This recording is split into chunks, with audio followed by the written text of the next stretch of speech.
Gotta love a fighter, Sergio, who does exactly what his corner tells him to do. Because he has respect of his trainer. He has the full confidence. And that's what Marcato is doing well. He's punching and dipping. Every time he throws a haymaker upstairs, that was a good shot. Ooh, speaking of punches, landed Utria with a right hand right out of the gate.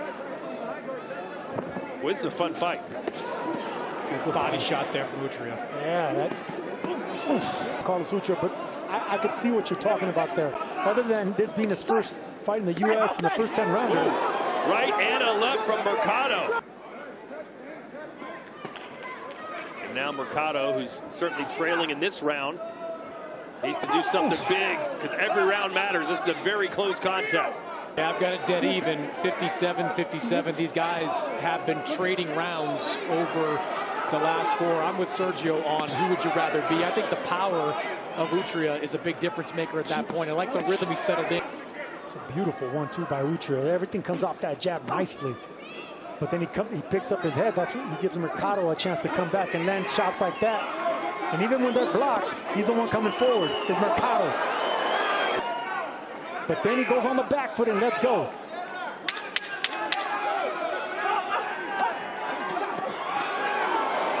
They get a nice exchange at the end of the round. Good stuff here for Carlos Utria and Israel Marcato.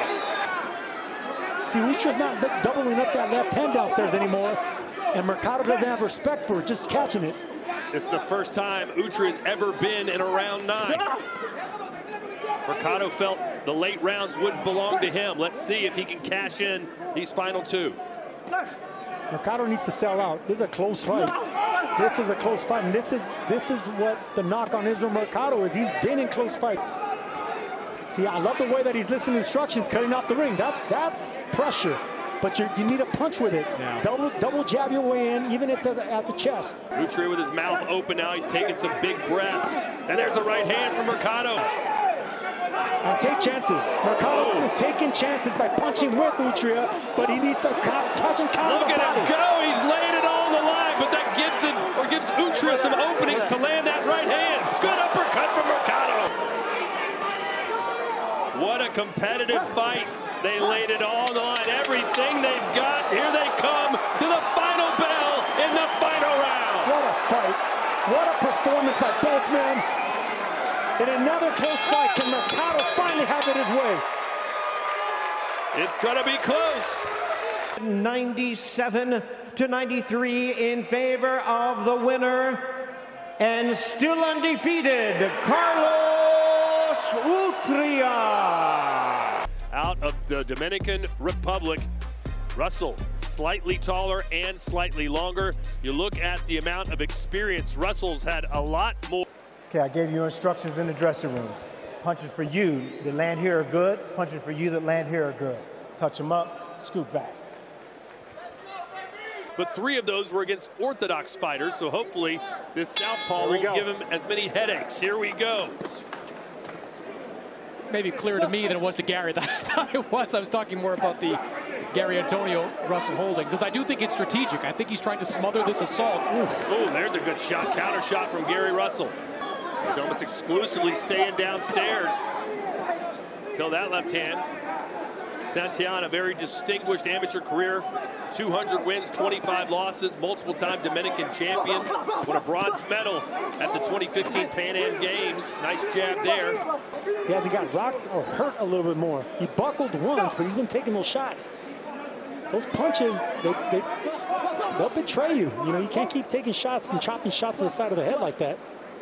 Other voice kind of, you know, be the dictator in that corner. Yeah, Milton LaCroix was the guy that first taught Teofimo Lopez Jr. boxing. He was in his corner for that impressive win over our first fight was in Boston, and just seen her shine and become one, if not one of the greatest women boxers of all time. El Diablo, as he's known, 10-0 with 9 knockouts, facing off against Argentina's Francisco Veron. Russell once again missing with home run haymakers with that left hand. I wouldn't even call it plotting. It's like ineffective action. You know, he's just following Russell. He's content with just following, and the confidence through the roof for Gary Antonio Russell. You heard his brother tell him, hey, It's the last round. Let's go. Get him, and he couldn't get him. First punch, he threw it around, he dropped him. Picture perfect hook right on the temple. What a shot for Gary Antonio Russell. Heavily in favor of Russell. And here's that check hook right there. Top of the head. I thought it was right in the tip of the chin. It was on top of the head. And the entire fight, you could see that Russell was chopping the temple, side of the head. Finally, the legs betrayed.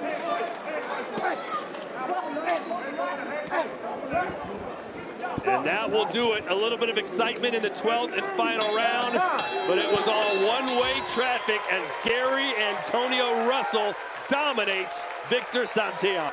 And he is the new interim WBA Super Bantamweight Champion, Gary Antonio Russell. The biggest little state in the union. He's taken on a very strong and determined Francisco Veron, but you look at the stats. Hernandez nearly 4 inches taller and will enjoy a full middle letters right here, okay? You both got my instructions in the back. Protect yourselves at all times. Listen to my commands. Touch them up. Back to your corner, gentlemen. Only one loss, and he's won 3 straight since that defeat and promises to give El Diablo hell tonight. You know, talking to these guys this week, you know, it's obvious the pressure is going to be the biggest factor. Well, they already clipped Veron, maybe. Quick hands, and he doesn't smother himself like I seen in videos. You know, right there, he walked towards that. That's what I'm accustomed to seeing with Hernandez, walking forward like that with his feet. It looked like Hernandez might have snuck a body shot in there, but Veron was off balance coming in. Look how smooth Hernandez is, even as aggressive. Always coming forward is Hernandez. And always punching is Veron. I mean, you got to give him credit. I mean, he's in there. Veron coming out high. Round 5, scheduled for 10. He's going right after the Cuban. So let me try and push him back a little bit. See how he likes it. After he wobbled Yoenli Hernandez and nearly dropped him. Let's see if that gets Hernandez more motivated to go for the knockout. They weigh the same, but just you can see the body structure is just totally different. Uppercut there from Hernandez, right hand. He's in there to try to win. He's throwing the right shots. He's showing the right enthusiasm. He's trying. He's mustering up every energy. He ate a big right hand there, and Hernandez feels like the end was near, but Veron says, "Hey, you're too wild, man." I think every time Teofimo seems like he's down and out, he picks himself up and has a great performance. Well, we're going to need to see something great from Francisco Veron here over the final 2 rounds if he wants to pull off this upset. Oh, caught Veron coming in. Straight back, guys. You don't need me. Right side. Those are the ones that hurt the worst. He throws these unorthodox shots, but he's so strong that he gets away with it. See that? Look, he steps over with his right foot, squares up. Everything is wrong with Hernandez with his lower body, but everything is right. So Veron did the best he could, but it was not good enough to deal with El Diablo. We're good. Chris, your thoughts? And in favor of the winner, and still undefeated, Yoenli El Diablo Hernandez.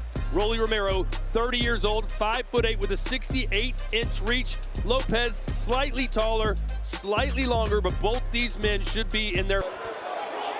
Okay, boxers, we went over the instructions earlier. As a reminder, obey my commands at all times. Protect yourself at all times. Touch him up. Good luck. We go! Good go, boys! And what to watch for early for me is the discipline of Rolly Romero. He was extremely disciplined. Just keep sticking to the body, keep jabbing at the midsection. And that's how you get Rolly frustrated. You keep sticking him with that jab to the midsection. That's going to make him more aggressive, more assertive. Good jab there by Rolly. Of Teofimo. And now Romero maybe pushing Teo back a little bit, and that would certainly change the complexion of this fight. And with the right hand, and he almost dropped him with one shot, and now Romero's opening up. Lopez in trouble in the corner. They won't call that a knockdown. Big right hand over the top. Normally it was a left hand, but it was a looping right hand, and you could hear the corner of Teofimo. Teofimo seen it. And now again, Romero content to fight backwards and let Lopez get on the front foot. Is giving the right advice. Rolly's got to get more active. When he hurts Lopez or clips him, that's when he has success. But rounds like the last one and the way this one's starting, all Teofimo Lopez. And Lopez's team believes as this fight progresses, they're going to be... Oh, right hand by Lopez and a counter right from Romero. Yeah. I don't know what he's thinking. But give credit where credit's due.